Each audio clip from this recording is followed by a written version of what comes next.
Hey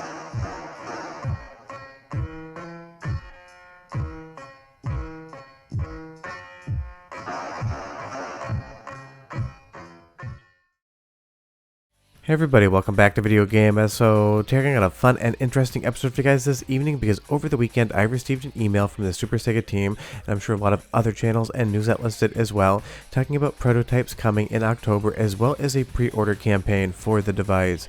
And a lot of the time I've been talking about the Super Sega project, I said, so long as they're not asking for money, it doesn't really matter how little they show to give us confidence that this thing actually does have a Dreamcast core running for it. But now they're actually talking about taking money in exchange for products, it is a different tone, and we're definitely going to take a different tack when we talk about this overall project, because they say they have a working prototype Dreamcast FPGA core, so we really need to think about that. And just so you can take a peek here, this is the email I received talking about the pre-order launch campaign for October 2024, and as the recording of this video on 9/16, October is obviously just a few weeks away. No, I'm not saying the pre-order campaign is going to go live October 1st, I have absolutely no idea what day on the calendar in the month of October this will happen, so it could be more like 6 weeks away. But the reality is Super Sega is now talking about trading money for goods, at least on a pre-order status, and that again changes the entire tenor and tone of what they're doing and what we need to see moving forward. Because again, and I can't stress enough, the Dreamcast is a very complex piece of hardware compared to PlayStation 1, Nintendo 64, or Sega Saturn, consoles that you're seeing FPGA cores for right now. And this is a generational leap, and it really does things fundamentally different than consoles that came before it. So getting an FPGA core for this would be an extremely heavy lift, and the Super Sega team's been teasing this thing all along with different case mock-up shots and other renders, but no real hardware yet. And again, when they showed the Dreamcast test footage on their YouTube channel, I stated and still think that this footage is very odd. There's absolutely no graphical corruption in any of the graphics. Everything seems to be working perfectly fine, just at a lower frame rate, and that is the strangest configuration I've ever seen for an FPGA core that is work in progress. Even following along with the channel, every other core that is in beta has a lot of glitches and otherwise is an incomplete reality of what the base hardware would be. So seeing this run like this just really makes me wonder what it is running on. And a long time ago, probably 2 years now, I did a video on whether or not Dreamcast would be possible on MiSTer FPGA, and we always knew that wouldn't be the case. But one FPGA developer, Electron Ash, just poking around the edges of it just to kind of get a better sense of the Dreamcast hardware. Super talented person, talk to him all the time, and he sends me previews over on what he is working on. And you'll see here, if we actually go through what he's talking about when it comes to getting a Dreamcast FPGA core on any sort of device, you're going to see that he got the menu rendering, and it has graphical corruption, it's missing background layers, it doesn't look in any way, shape, or form like the Dreamcast OS screen outside of some familiar icons. This is what I would expect to see when people are previewing a Dreamcast core.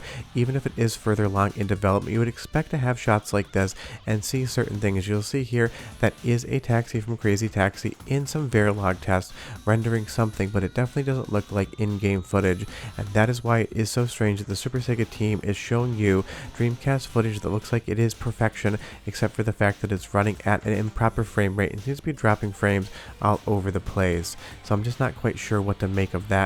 You can read between the lines. They're also talking about having physical prototype units in hand in 3 to 4 weeks, so that is a time frame. So within the next month, you should expect to see prototype boards running software, and you should be able to see that on camera verified, not just being held in someone's hand. In my opinion, a prototype should be functioning. But in the meantime, they sent these renders out, and just like everything else, it gives me more questions than it actually does answers. I know they always talked about having 4 DB9 ports as well as 4 USB ports for controls.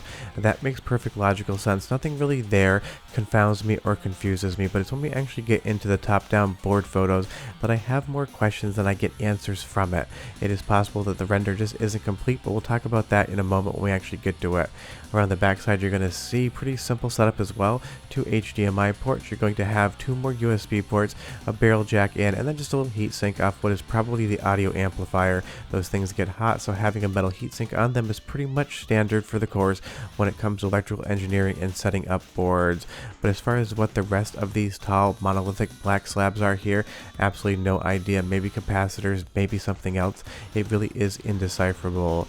but as when we take a look at the top, it does get very confusing to me.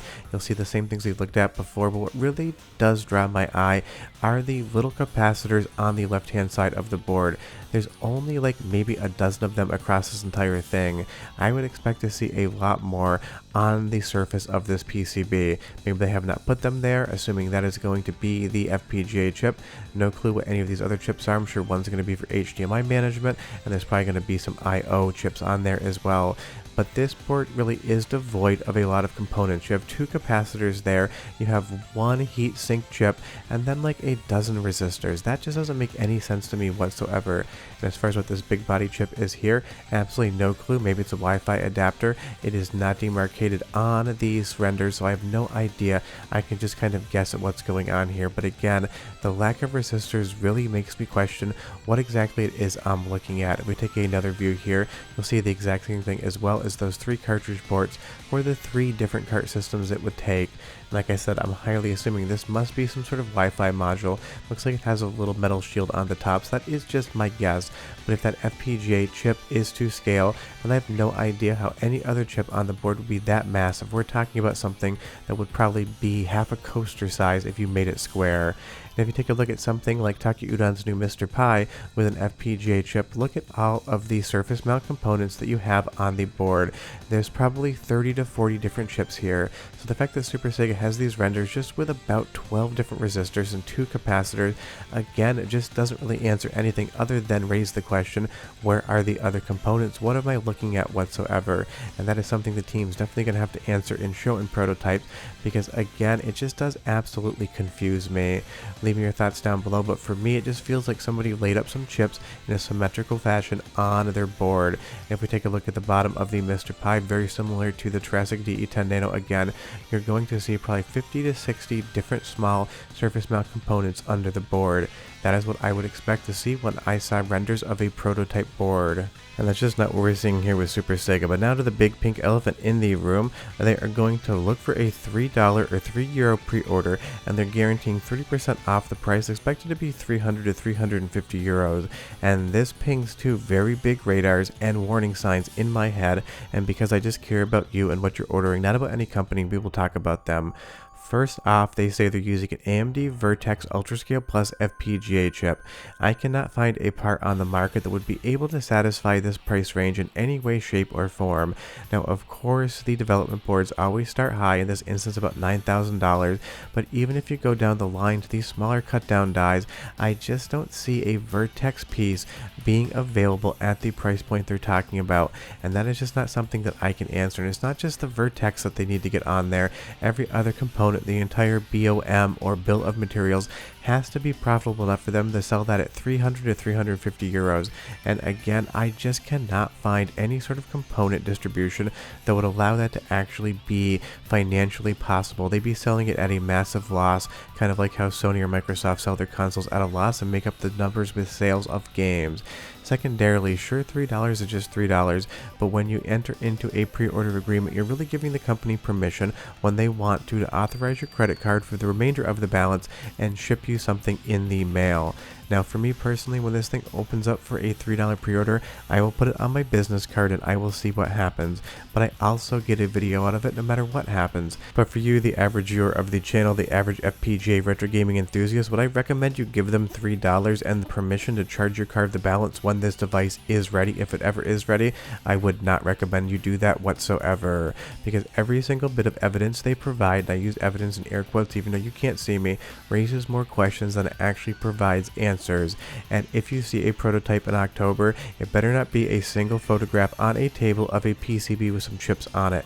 You need to see this thing running in video. You need to be able to turn it over in your hands virtually. You need to be able to have all the confidence in the world that it is running FPGA code all the way through Dreamcast, because of course we already have FPGA cores for every other system Super Sega is offering minus Dreamcast, so it could be a situation in which they demonstrate something like a Mega Drive or Genesis core and say the board is working. money. And again, if you watch the channel and you know me, I am not the pessimistic type. I try to give everyone a fair shake, but at this point in time, the fact that the Super Sega team is now talking about actually taking money for something that only exists in a video format with some renders, I would run, not walk away, unless you feel like gambling, because that's what you're doing with your $3 or €3. Short of that, next time they update, I'll do a new video, but keep your wallets in your pockets. Don't take them out, and I'll see you next time. Bye-bye.